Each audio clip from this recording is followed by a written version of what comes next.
Hey everybody, so my name's Cuong and you probably know me from Cuong Can Cook. Today, let me tell you about the most amazing car that I've owned, the E60 BMW M5. Now the E60 is the code name for the M5s or the 5 Series cars that were made between 2006 and 2010. And it's very special, this particular M5 made during those years, because it's the only BMW with the V10 naturally aspirated engine. Of course, before that they didn't have a V10, and after that they switched back to 8-cylinder engines with forced induction with the turbochargers. So having a V10 is amazing in this car. 507 horsepower on it, and other cars that have V10s are cars like the Lamborghini Gallardo, a Dodge Viper, and the Audi R8. This one you can fit 5 adults comfortably in. It's got a V10 engine in it, so basically it's a supercar that can also be a family car.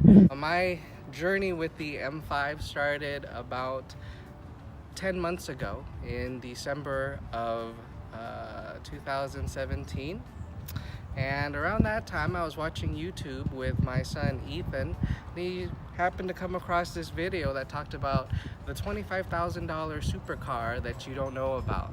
And sure enough, in that video the person explained how the BMW M5, the E60 in particular for those model years, was truly a supercar that most people don't know about, and that you could buy one for about $25,000. Of course, that got my interest right away. I started looking on Craigslist and on Auto Trader and different places to see if I could get one for myself. And it only took me 3 months to find the one that I really wanted, one that was good quality, hadn't been run down, wasn't modified excessively, and I did. I found this car. So let me tell you a little bit about what I like about this car so much, the pros, and I'll even tell you a little bit about what I don't like about it, and I'll show you how you can get one for yourself for under $30,000. One thing you'll notice is it doesn't have fog lights. To keep the aggressive nature of the M5, they wanted the holes open to let air in, so there's no fog lights available on the M5, which on the other 5 Series BMWs you could find. M5 badging all around. Beautiful wheels here. I've had these powder coated black to make them look even nicer. Let's take a look on the inside. One thing you'll notice about these luxury cars, get a little bit closer and you'll see when I close the door it's got the soft close. If I only close it half, it closes itself the rest of the way. An amazing luxury feature on this car. The interior of this car is even better than the outside, if you can believe it. Top quality leather, all soft surfaces everywhere, from the stitching here on the dash. Leather wrapped steering wheel is so comfortable. They even have this Alcantara suede headliner that goes all the way around. The most beautiful and luxurious that you can get inside of here. Other interesting things, if you come in, you'll notice that the BMW M5, all the M series have this light blue, dark blue, and red color to them. You'll notice it here on the shift knob. You'll also see it here at the bottom. You'll also see it here at the bottom of the steering wheel. But what's even more interesting is if you look at the stitching here underneath of the steering wheel, you'll see that the threads used in the stitching also matches the M5 color. This theme throughout is pretty amazing.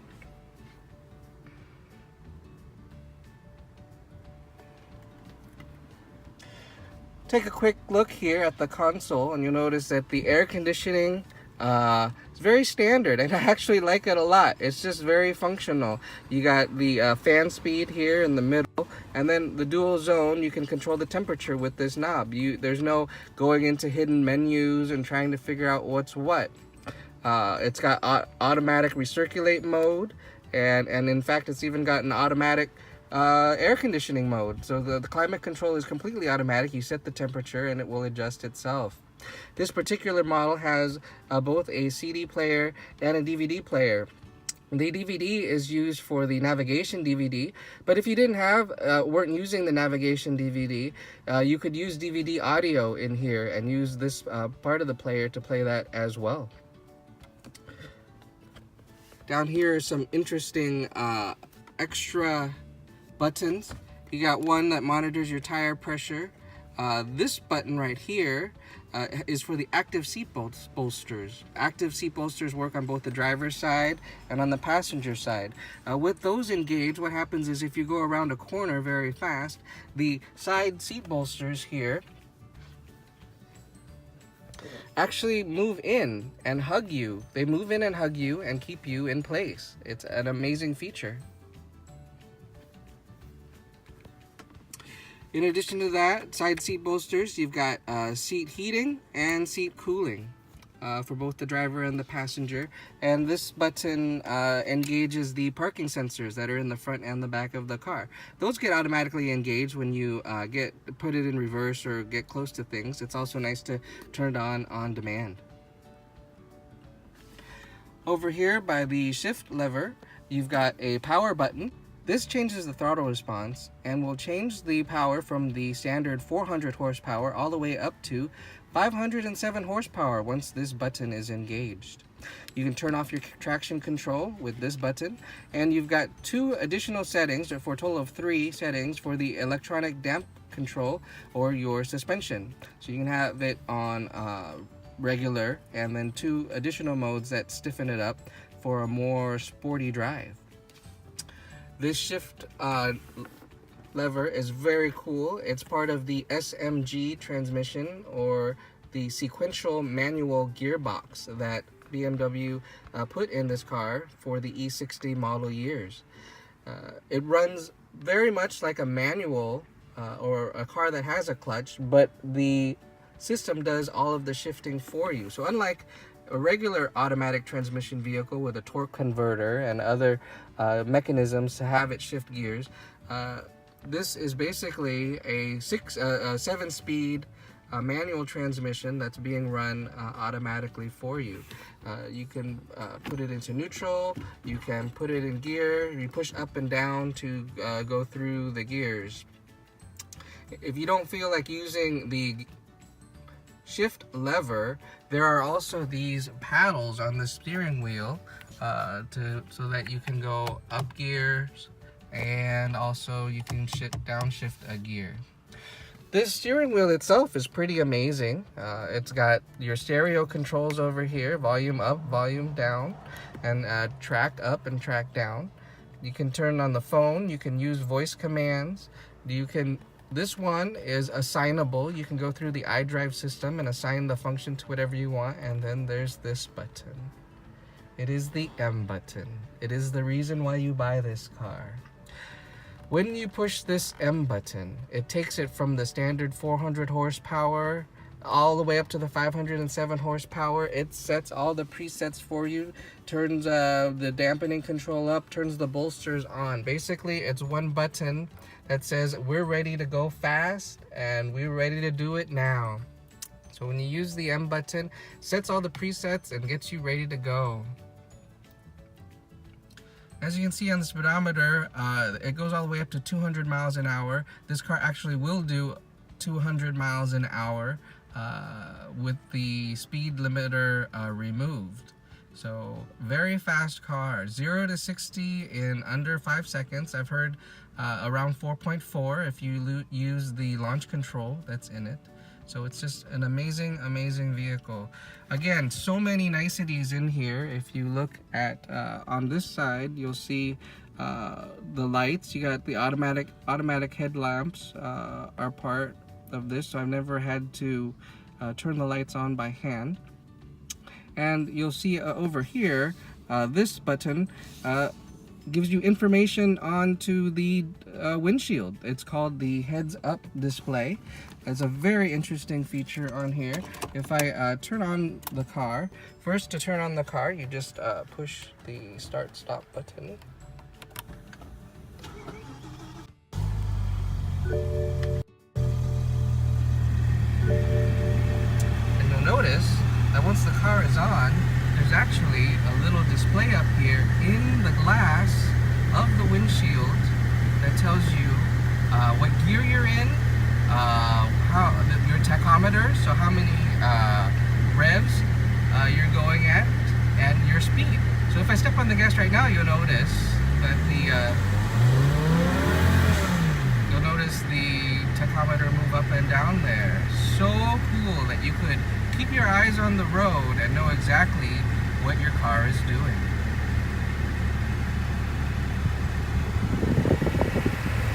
On this side, we've got the standard BMW infotainment system. You got climate control, communication controls, nav controls, and entertainment. You got FM radio, AM radio, the weather band. You can have satellite radio, play from the CD, or you can even use Bluetooth and auxiliary items with it. I love that not only does it show you all of the stereo controls, but on the right side you also get a little picture of the navigation at all times. You can also go over to that right side screen and you can change it. Instead of a map of what we're looking at, you can have it show different things on the extra window. Just an amazing, amazing car. So let's take a quick look at the engine. So the car itself is amazing, but what truly sets it apart from all other cars is what's here under the hood. There it is, the BMW V10 engine, 10 cylinders of naturally aspirated power, 5 on each side. It's producing 507 horsepower, and it's just the most amazing engine. When you want to go, it just keeps going. There is nothing else that's going to beat you in this car when you want to go fast. Amazing, amazing vehicle, and it starts here with the technology in this engine. One of the things that I find the funniest about this engine though is there's no oil dipstick. There's no way to tell how much oil there is in there. And as a high performance engine, and as someone who's owned this for a while, I can tell you that it's so weird that it burns oil as well. It's a high performance, high compression, the tolerances in it are very tight, and so it ends up burning quite a bit of oil. Yeah, I end up putting in an extra quart of oil every 2 to 3 months that it burns through. And it's not even the cheap oil either. It's 10W60, an oil you can't normally find, but made specifically for high performance engines, but like the BMW M5 and Lamborghinis, Ferraris, these types of vehicles. The only way to check the oil level is inside the car. There's a monitor in the information system in the dashboard that lets you see what the oil level is. But when the oil does get low, it tells you to add a quart or however many quarts you're going to need, and you'll do it right here through the oil filler cap. Now let's go back inside the car and talk about what I like and don't like about this vehicle. Here we are back inside the car. Amazing, amazing car. And like I said, when I first heard about it, that you could buy such a supercar for under $30,000, I was very interested in finding out a lot more about it. Having driven it for a while, it truly is an amazing car. It has such a good personality. You get to know it.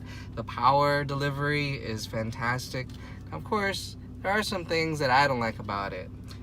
Mainly the fact that, as I mentioned before, it does burn oil because of the tight tolerances and the performance of the engine. You end up having to put about a quart of that oil, which costs between $10 to $15 a quart, in between oil changes every month and a half or two. Also, the gas mileage. With a V10 engine putting out 507 horsepower, you can expect that you're going to go through a lot of gasoline.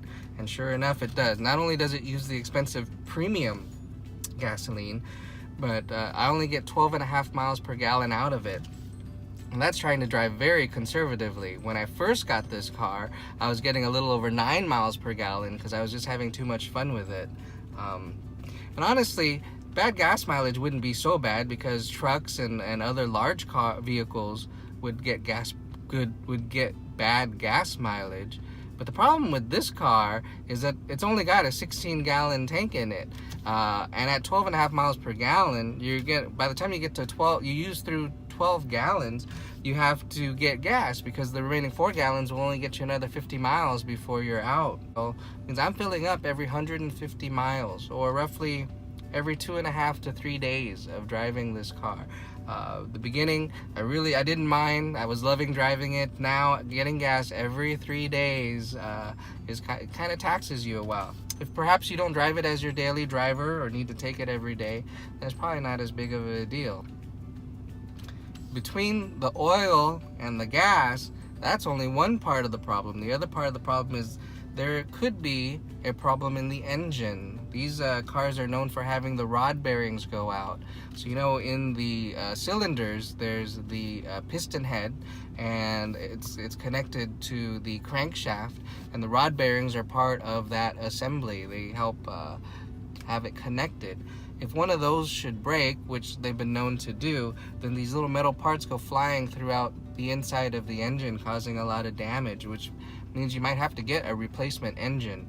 Those will run you about $10,000 to $15,000 to get replaced, and if you only spent $25,000 to $30,000 for the car in the first place, that's kind of a significant payout. But hey, there's so many good things about this car. If you're an enthusiast and you like to know about the power and the personality of this car, you just really can't go wrong with one of these E60 BMW M5s made between the 2006 and the 2010 model year. Mine happens to be a 2008. It's got a little over 70,000 miles on it. It's running fantastic. I love these amazing leather seats. The driver's side seat has 22 different power adjustments. You can adjust it in so many different ways. You can adjust the lumbar, the headrest, the support, and everything. It's one of the most comfortable seats that I've been in. Perforated black leather. It's heated and it's cooled. It's just simply amazing. Want to know what something else that's really interesting? If you go take a look in the back here, take a look in the back, see how much space there is back there. If you look in the back, you'll notice that the seats are just so much space back there. You can fit 3 full-size adults back there with no problem. Another cool feature is, check this out, we've got this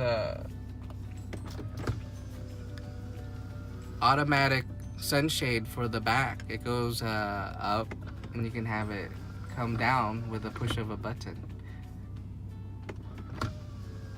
So you can make sure your passengers stay cool back there, or you can put it up and keep the sun out of the back when you want.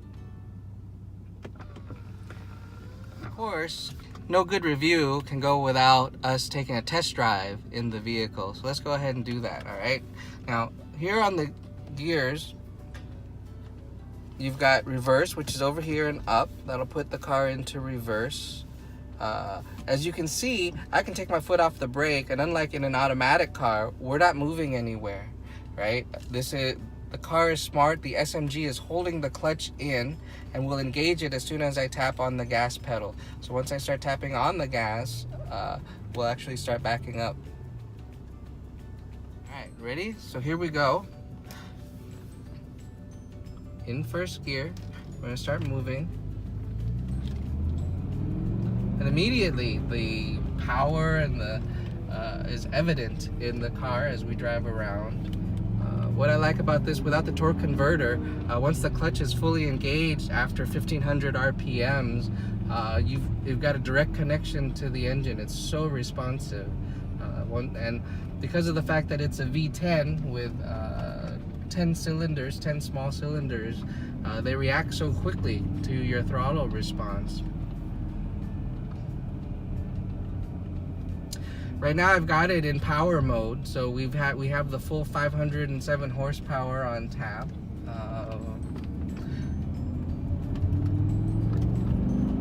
As we go around the neighborhood, and of course we try to keep it at safe and sane speeds.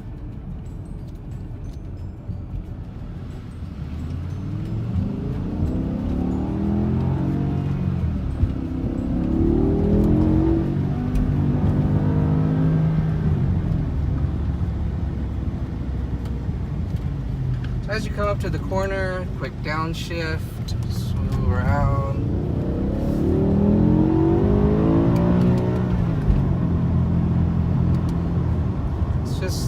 car is so quick. If you want to go, you step on the pedal. I don't even put it to the floor, and it's just so ridiculously fast. In my neighborhood, or around where we live, a lot of times the speed limit is 45 to 50 miles an hour, and you're going to be speeding in second gear. Second gear, you're going to be getting speeding tickets already, and this car has 7 speeds.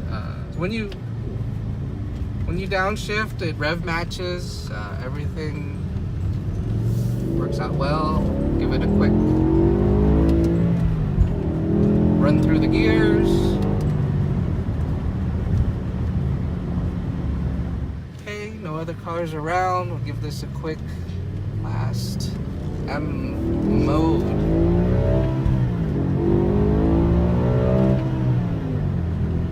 Like I said, I just was in second gear. It hit 70 miles an hour, which means you're getting a speeding ticket in most places, as it is in the first 2 gears. I hope you enjoyed this journey into learning more about the BMW M5, specifically the E60 model years between 2006 and 2010. And I love this car. I wish I could keep it. We're looking at another vehicle that gets a lot better gas mileage, but if I could keep it, I would keep it as a third vehicle. I'm gonna miss it. It's gonna be sad when it goes, but it's not gone yet, so I've still got a bit of time to use it. If you get access to one, please consider this. This is truly one of the most amazing supercars I've been able to get my hands on. You don't have to pay 6 figures to get it. So you can find great examples for less than $30,000. You actually find some around $16,000 to $17,000. The problem with that, of course, is whether or not you want to make sure you have to maintain it. Thanks for watching, everybody. I hope you enjoyed learning a little bit about the BMW E60 M5, one of the best cars I've ever owned. Good luck in your search. If you're watching this video, you must have some interest in the BMW M5, specifically the E60, made between 2006 and 2010. I can't recommend it enough. Such an amazing car. Good luck in your search. If you want this one, by the time you see this video, I'll probably have already sold it. I will be very sad. But if you want to reach out, happy to talk to you about whatever you want to talk about. And if you want to check out the cooking videos, that would be great too. Just make sure that you stay lubed and watch the Cuong can cook. And we'll go eat.